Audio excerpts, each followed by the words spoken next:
IVF treatments పై 20,000 discount. Doctor consultation మరియు ultrasound scan ను ఉచితంగా అందిస్తున్నారు. 49 అంటే సంతానం, 49 అంటే సంతోషం. బ్రేకింగ్ న్యూస్ చూస్తున్నాం. విజయవాడ మాజీ ఎంపీ కేశినేని నాని సంచలనమైనటువంటి నిర్ణయం తీసుకున్నారు. కొద్దిసేపు క్రితమే ఆయన ఒక ప్రకటన విడుదల చేస్తూ కూడా నేను రాజకీయాల నుంచి తప్పుకుంటున్నాను, విజయవాడ ఎంపీగా 2 సార్లు అవకాశం కల్పించినటువంటి బెజవాడ ప్రజలకు ధన్యవాదాలు చెబుతూ రాజకీయాల నుంచి తప్పుకున్నానంటూ కూడా కొద్దిసేపు క్రితం ఒక ప్రకటన అయితే విడుదల చేయడం జరిగింది. ప్రస్తుతం కేశినేని నాని తీసుకున్నటువంటి ఈ నిర్ణయం అనేది బెజవాడ రాజకీయాల్లో సంచలనం సృష్టించిందని చెప్పుకోవచ్చు.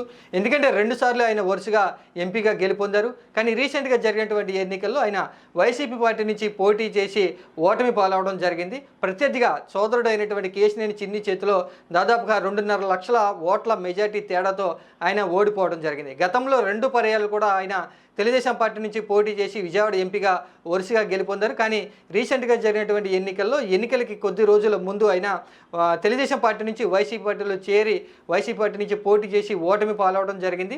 ప్రత్యర్థిగా సోదరుడి చేతిలో ఓడిపోవడం అనేది కేశినేని నానికి బాధ కలిగించిందని చెప్పుకోవచ్చు. ఈ యొక్క ఓటమి బాధతోనే ఈయన రాజకీయాల నుంచి తప్పుకుంటున్నారు అనేటువంటి వార్త ప్రస్తుతం బెజవాడ రాజకీయాల్లో వినిపిస్తూ ఉంది. ఇక నిన్నటి రోజునే వైఎస్ జగన్మోహన్ రెడ్డిని, వైసీపీ పార్టీ అధినేత వైఎస్ జగన్మోహన్ రెడ్డిని కేశినేని నాని అయితే కలవడం జరిగింది. ఇక వైఎస్ జగన్మోహన్ రెడ్డితో చర్చించిన తర్వాత కేశినేని నాని రాజకీయాల నుంచి తప్పుకోవాలని ఒక నిర్ణయం తీసుకుని కొద్దిసేపటి ప్రకటన విడుదల చేసినట్లుగా తెలుస్తూ ఉంది.